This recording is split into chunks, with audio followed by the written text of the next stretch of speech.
What's up, everyone? Thanks for watching and thanks for stopping by. Today we're going to be talking about Glock Magwells for everyday carry.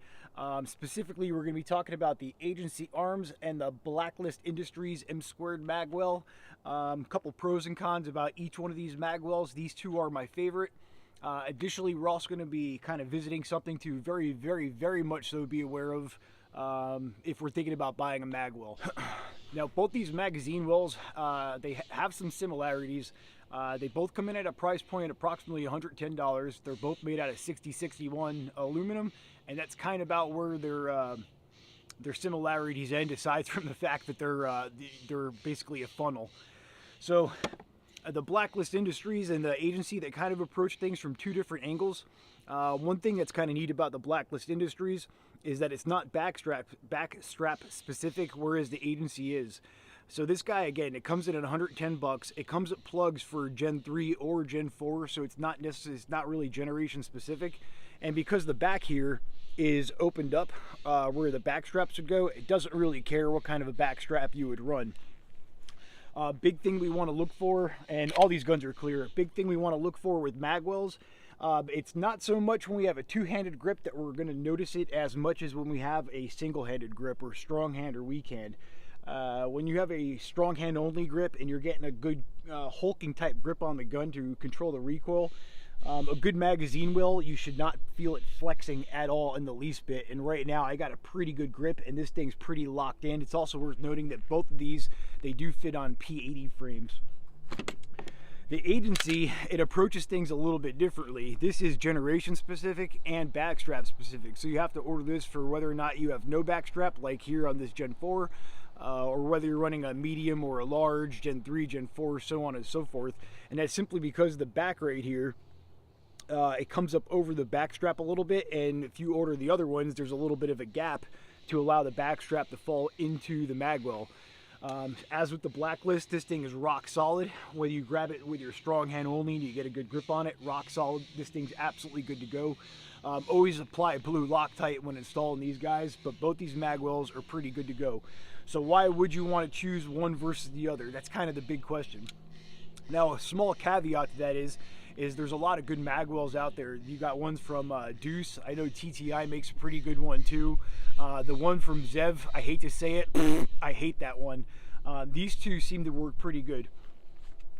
Big reason that you might want to order one versus the other is simply for the interchangeability. The Blacklist was the first magwell that I picked up for my Glocks. The neat thing about this is if you own a bunch of Glocks like I do, I think I own currently 6 different Glocks, and you do happen to want to swap this around for whatever the reason. Maybe you want to run a Glock 19 for, I don't know, 3 months, and then you want to throw it on a Glock 17. This will afford you to do so because it doesn't really care about the back strap that you're running on it.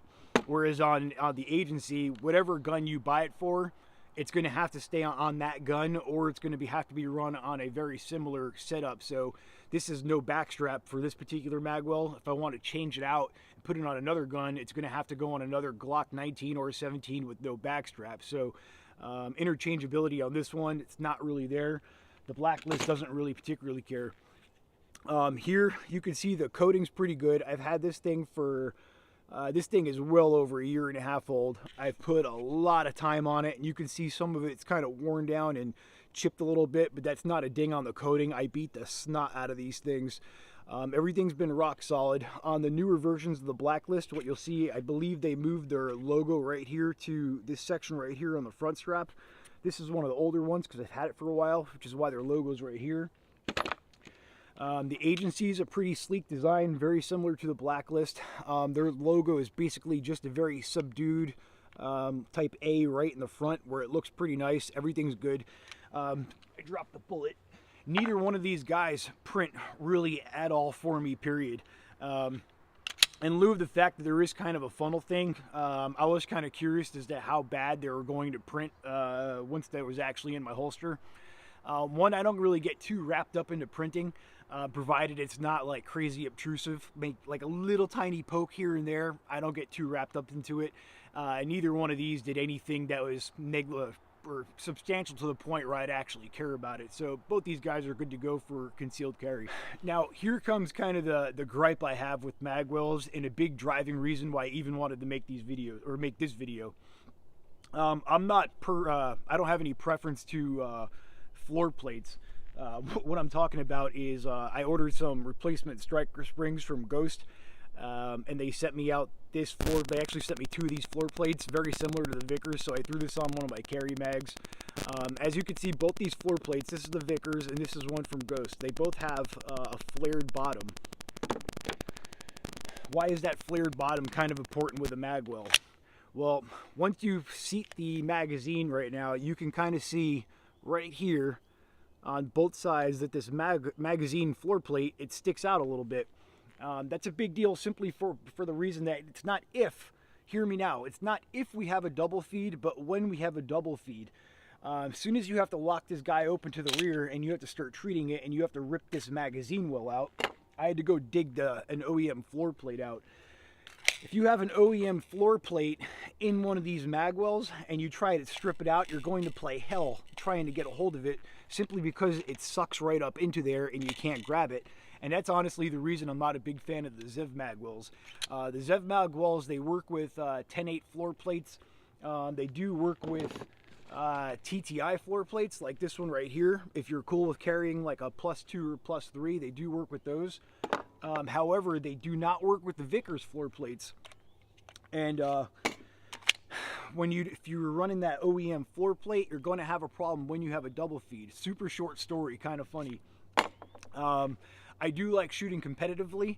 I don't like having to drive really far to go compete in a match. So you can curse me now and make fun of me all you want, that's fine. But when I do shoot a match, I do occasionally have to shoot on the dark side, which is IDPA. I hate that damn cover garment, but I'll kind of get past it just to go have fun with some pretty decent dudes on the range. Every time I go shoot an IDPA match, the RO, when we're getting signed in, he always dings me on my gun every single time.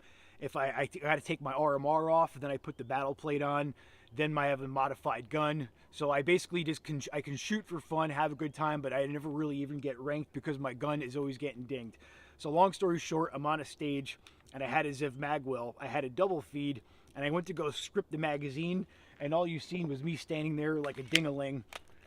Eventually I got a hold of it because I got some pretty big hands, but that definitely cost me a whole lot of time. So that experience was actually gained after the fact. From that point on, I kind of looked at my Magwells and I'm like, I need better floor plates. If you don't have Magwells, those little combat cuts that you can put in the side of your frame right here, or even on the new Gen 5s, those work pretty good for stripping out a mag. I'm kind of partial. I like going from the sides rather than the front. So let me set up a quick double feed for you real quick, and I'll show you exactly what I'm talking about. And I'm going to be pointed in a safe direction, although I'm not going to be discharging any rounds, which is why I don't have eyes and ears on, but I'm still in a safe direction. So here I got a classic double feed set up in this thing, and I got an OEM floor plate. Traditionally, first thing we need to do to clear that double feed is we got to lock that slide open to the rear, and then we immediately have to strip the magazine. So right now I'm depressing the magazine button, but the mag's not free falling out, and it's simply because I have to strip it out. There goes one of the bullets, trying to actually grab this out without that floor plate on here, it proves to be a little tricky. You can eventually get it out. Cycle, reinsert your mag, cycle the gun again, and then you're back onto the races. Conversely, if you're having one of these floor plates that flares out from the magwell a little bit, and you do get that double feed, as soon as you lock that slide open to the rear, you're very easily able to strip that mag out because it has those extensions right there. Cycle, reinsert, cycle the gun, and then you're back off to the races. So when going with a magwell, I would definitely try and get a magwell that you can use aftermarket floor plates on. To me, the way I feel about it, it's follow through as far as our fundamentals goes. We have stance, breadth, sight, alignment, sight picture, grip, trigger, press, follow through. Follow through to me isn't just resetting your trigger. It's not just picking up an additional sight picture. I kind of look at follow through, and I'm not trying to be all weird or mystical on you, but I look at follow through in a whole gamut of different things. If you're going to do something on your gun, follow through and make sure that modification's actually done correctly. And in this particular case, if we're going to put a magazine well on, follow through and actually make sure we have good floor plates that we can still get a hold of that magazine and rip it out. I'm not partial to a Vickers floor plate or a Ghost floor plate. I actually don't particularly care what floor plate is on that magazine well, as long as the magazine itself is good and I can get a hold of it and strip it out. The ETS mags, they do have a little lip that you can strip them out, but I have not had good luck with ETS mags. I actually hate them. The Magpool mags, I don't know what happened with Magpool. Their magazines, I've had their magazines in Iraq. I've been using their mags pretty much exclusively for my ARs, but as far as Glocks, I just haven't found them to be very reliable, so I stick with OEM Glock mags.